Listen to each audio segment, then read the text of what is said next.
Pernah gak kamu ngerasa capek banget, tapi masih merasa bersalah saat harus istirahat?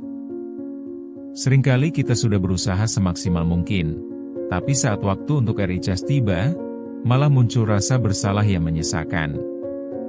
Rasanya, kayak ada suara di dalam diri yang terus mendesak untuk kembali produktif, meski tubuh sudah minta dikasih waktu. Rasa bersalah ini muncul dari banyak hal. Mungkin kamu adalah mahasiswa yang harus menyelesaikan tugas, karyawan yang menunggu deadline, atau orang tua yang merasa gak produktif saat istirahat. Nah, kita akan bahas apa sih yang sebenarnya terjadi di balik perasaan itu dan bagaimana cara memahami serta mengelola rasa bersalah saat kita butuh istirahat.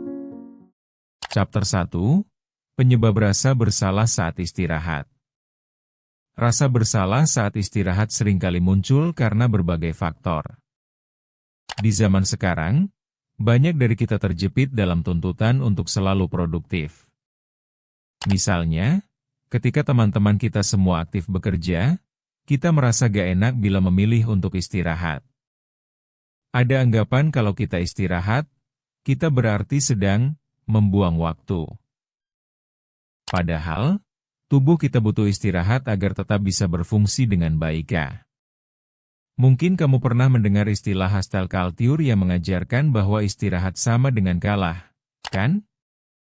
Ini adalah salah satu akar masalah mengapa kita merasa bersalah saat butuh waktu untuk RICAS.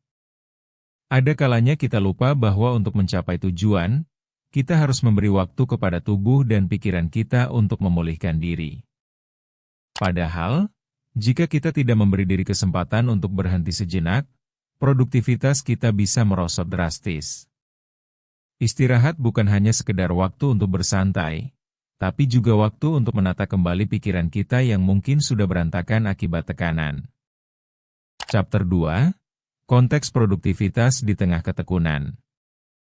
Di saat semua orang berlari mengejar target, kita sering lupa untuk memberi diri kita waktu untuk bernapas.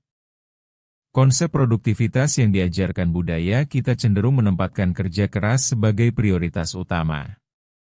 Padahal, penelitian menunjukkan bahwa bekerja terlalu keras bisa menurunkan kualitas hasil kerja kita. Misalnya, kamu seorang mahasiswa yang berusaha belajar sepanjang malam, tapi kualitas belajarnya tidak sebanding dengan waktu yang dihabiskan. Ternyata, hasil uji coba menunjukkan bahwa kualitas belajar di malam hari tidak seefektif saat kita memiliki waktu istirahat yang cukup. Maka dari itu, fokus untuk menyelesaikan tugas tanpa memberi diri waktu istirahat justru bisa merugikan kita. Kita perlu belajar untuk mengubah mindset dan menyadari pentingnya memberi diri waktu untuk tidak berbuat apa-apa. Jangan sampai kita terlalu terjebak dalam rutinitas sehingga lupa pada kebahagiaan yang bisa didapat saat kita beristirahat, kan? Produktivitas sejati itu bukan tentang seberapa lama kita bekerja, tetapi seberapa efektif kita memanfaatkan waktu tersebut setelah memberi diri kita ruang untuk menjadi lebih segar. Chapter 3, Stigma Seputar Istirahat. Berbicara tentang stigma, siapa di antara kita yang gak pernah mendengar komentar nyinyir ketika kita membiarkan diri kita istirahat? Stereotip seperti, berhenti sejenak sama dengan malas, adalah hal yang lumrah di sekitar kita. Ini bikin kita merasa tidak nyaman untuk mengakui bahwa kita butuh jeda. Misalnya, saat kamu melihat teman yang selalu aktif, lalu merasa sedikit minder ketika kamu mengambil waktu untuk diri sendiri. Apakah ini tidak menggelikan? Kita terperangkap dalam paradigma bahwa jika tidak sibuk, kita tidak berharga. Apa yang kita butuhkan adalah mengubah stigma ini dan mulai menganggap bahwa beristirahat adalah hal yang wajar dan perlu. Ini bukan hanya buat kaum produktif, tapi buat semua orang. Dengan menghilangkan stigma, kita bisa lebih merasakan manfaat dari istirahat yang berkualitas. Bukankah lebih baik kita tidak terjebak dalam rutinitas yang membebani, daripada merasa bersalah hanya karena memberikan sedikit waktu untuk diri kita sendiri? Kita harus sadar bahwa tubuh dan pikiran kita perlu waktu untuk pulih agar bisa kembali dengan semangat yang baru. Chapter 4, Tips Mengelola Rasa Bersalah Saat Istirahat. Setelah memahami penyebab dan stigma seputar istirahat, saatnya kita beralih ke langkah konkret untuk mengelola rasa bersalah ini. Pertama, atur waktu istirahat secara teratur. Misalnya, gunakan teknik Pomodoro, di mana kita bekerja selama 25 menit dan kemudian beristirahat 5 menit. Dengan cara ini, kita tidak hanya memaksakan diri untuk fokus dalam waktu yang tidak terbatas, tetapi juga memberi kesempatan pada tubuh untuk refresh. Kedua, cobalah untuk mengganti cara pandang kita terhadap istirahat. Alih-alih menganggapnya sebagai tindakan sia-sia, lihatlah itu sebagai investasi untuk produktivitas kita selanjutnya.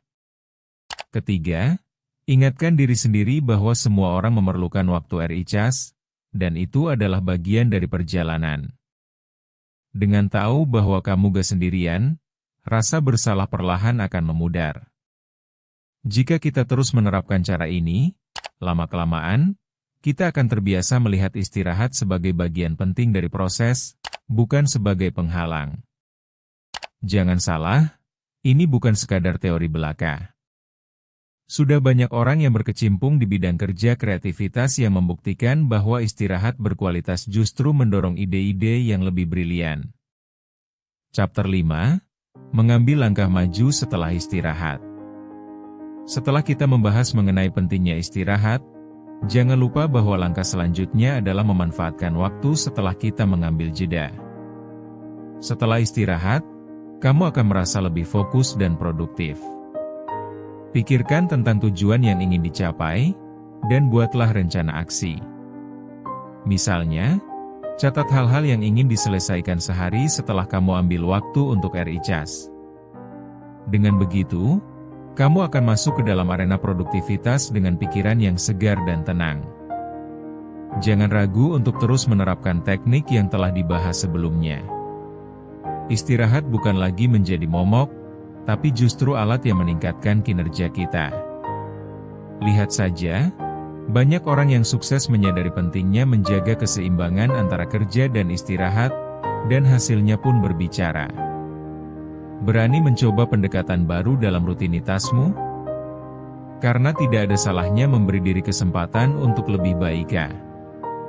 Jangan lupa untuk subscribe channel Ruang Tumbuh untuk mendapatkan lebih banyak tips yang bisa membantu kamu bertumbuh. Bertumbuh itu proses, bukan lomba.